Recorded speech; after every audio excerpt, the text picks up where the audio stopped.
সব মানে বাংলাতে বলে মরা, হিন্দিতে বলে মুর্দা, ইংরেজিতে বলে ডেড বডি। কবির মুসলিম ছিলেন, তিনি কবির दास बोलছেন घर से मुर्दा बाहर ले जाए नदी किनार और बाजार से मुर्दा घर में लाए तेल घिरता नमक सनाए।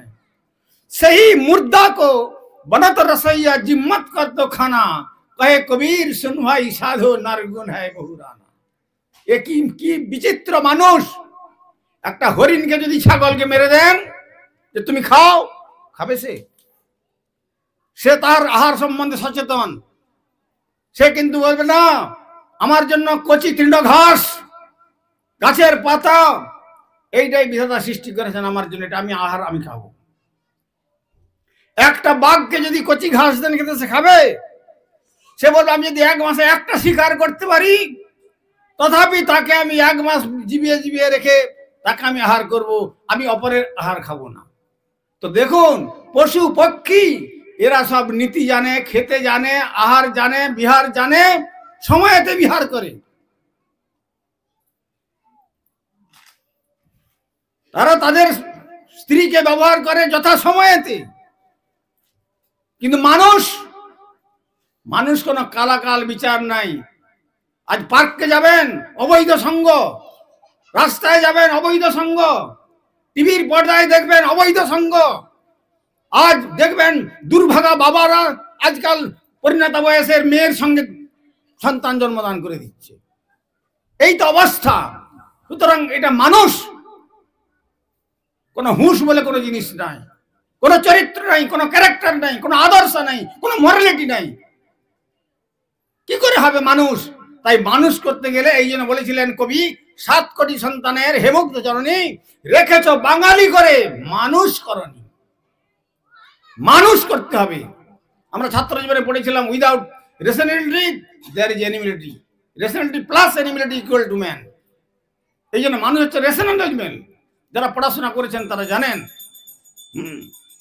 সুতরাং বুদ্ধি বিবেক বিচক্ষণতা নিয়ে যদি আমাদের জীবনকে উৎসর্গ করতে পারি তাহলেই আমাদের মানবত্ব এবং মনুষ্যত্ব। তাই আজকের দিনে যে ছেলেটির মুখে এই শুভ ভগবানের মহাপ্রসাদ দিয়ে অন্নপ্রাশন কার্য সম্পন্ন হবে, তার পিতা মাতা আত্মীয় স্বজন সকলের কাছে আমার প্রার্থনা, তাদের মুখটাকে আর অপবিত্র করবেন না মোড়া খাইয়ে। মোড়া খাওয়ার জন্য আমাদের মনুষ্য জন্ম নয়, মোড়া খাওয়ার জন্য গাছের বড় বড় শকুনগুলো আসবে, শৃগাল কুকুর আছে, অন্যান্য হিংস্র জন্তু জানোয়ার আছে। বলছেন মোড়া কেন? দেখুন মানুষ মরে গেলে যখন তখন কাটবেন, তখন চামড়া অপসারিত করলে মাংস, মাংসের পরে রক্ত, রক্তের পরে মজ্জা, মজ্জার পরে হাড়, হাড়ের পরে মজ্জা, তারপরে যখন এটাকে অপারেশন করবেন তখন দেখবেন একটা মলের ভান্ডার, একটা মূত্রের ভান্ডার, একটা কৃমির ভান্ডার, আর পুজ রক্তের ভান্ডার, পচা দুর্গন্ধযুক্ত ডাস্টবিন। আর বাজারের মোড়াগুলোকে যে কেটে ঝুলানো আছে দেখবেন দোকানে, সেই মোড়াগুলো ওই একই জিনিস, তাকে কাটলেও একই জিনিস আসছে। তাই কবির বলছেন ঘর সে মুর্দা বাহার ले जाए নদী কিনার।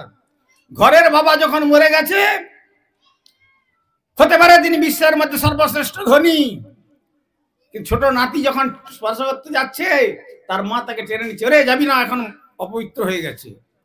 তারপরে তাকে বের করার সময় কত অ্যান্টিসেপটিক, গোমূত্র, গঙ্গা জল, গোময়, আবার ধূপ ধুনা জ্বালিয়ে পবিত্রতা আনয়ন করা হচ্ছে। তারপর শ্মশান ঘাটে যারা গেলেন শ্মশান বন্ধু, তারা দাহ করার পরে সোজাসুজি ঘরে ফিরতে পারছেন না, কাপড়কে তারা সরোবরে স্নান করে কাপড়টা নিয়ে এসে ঘরের একধারে রেখে দিচ্ছে, সে ধোপাকে দিয়ে তাকে পরিষ্কার করতে হবে। আবার পুরোহিত বলে দিয়েছে যে 10 দিন, 15 দিন, 21 দিন, 1 মাস বর্ণানুসারে তোমাদের ঘরে অসুচি থাকলো, এই অসুচি পালন করতে হবে। তারপরে নাপিতকে ডেকে ক্ষৌর কর্ম করাতে হবে, পুরোহিতকে ডেকে শালগ্রাম নিয়ে এসে তুলসীকে সাক্ষী রেখে অগ্নি প্রজ্বলিত করে যজ্ঞ করে তারপরে পিণ্ডদান করা হলো। তারপরে পুরোহিত বলে গেল 1 বৎসর কাল অসুচ আপনার ঘরে বাঁধা থাকলো, কিন্তু কোনো মাঙ্গলিক কার্য করতে পারবেন না।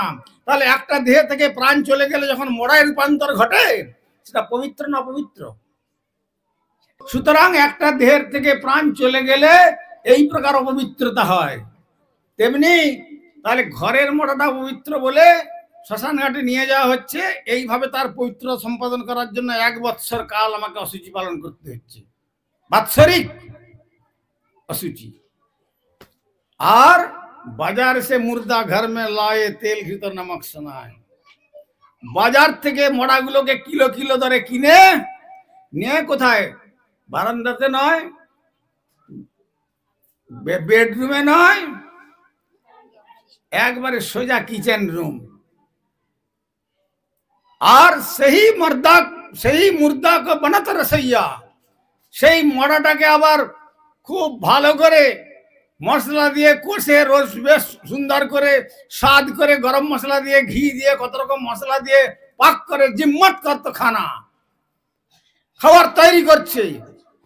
আর ডাইনিং টেবিলের মধ্যে বসে চারদিকে স্ত্রী পুত্র নিজে সব বসে বসে পড়েছে। বলে খাবো কি করে? এ তো বাঘের মতো আমাদের নখ তো দেন নিয়ে ছিঁড়ে ছিঁড়ে খাবো। ঠিক আছে, কাঁটা চামচ দিয়ে ছিঁড়াছিঁড়ি করে শুরু করে দেবো। এই তো অবস্থা। কহে কবির শুন ভাই সাধো নরগুণ হয় বহুরানা। এ বিচিত্র জীবন। তাই আজ যে আত্মাটির মুখে আপনারা ভগবানের মহাপ্রসাদ দিয়ে এই তার মুখটাকে পবিত্র করলেন, সংকল্প করুন পিতামাতা তার মঙ্গলাকাঙ্ক্ষী যেন ওই মুখে আর কখনো ওই জাতীয় পশুদের আহার যেন কখনো তার মুখে প্রদান করা না হয়। পশুদের আহার প্রদান করলে কি হবে? মানব বৃত্তি নষ্ট হয়ে যাবে, সে মনুষ্যত্ব হারিয়ে ফেলবে। তখন সেও তখন বড় হয়ে যদি মনুষ্যত্ব থাকতো, আজকাল আর এত সমস্ত ওই কি বলে বার্ধক্য আশ্রম, বার্ধক্য আশ্রম আর তৈরি হতো না। কিন্তু সে কি ভেবেছে একবার আজ যে তুমি তোমার বৃদ্ধ পিতামাতাকে বার্ধক্য আশ্রমে রেখে আসছো, ওই নীতি তোমার সন্তান তুমি যখন বড় বৃদ্ধ হবে ওই নীতি তোমার উপরে তারাও প্রয়োগ করবে? এটা কি ভেবেছো? সুতরাং সেইভাবে সন্তানকে সৎ শিক্ষা দিয়ে গড়ে তুলুন।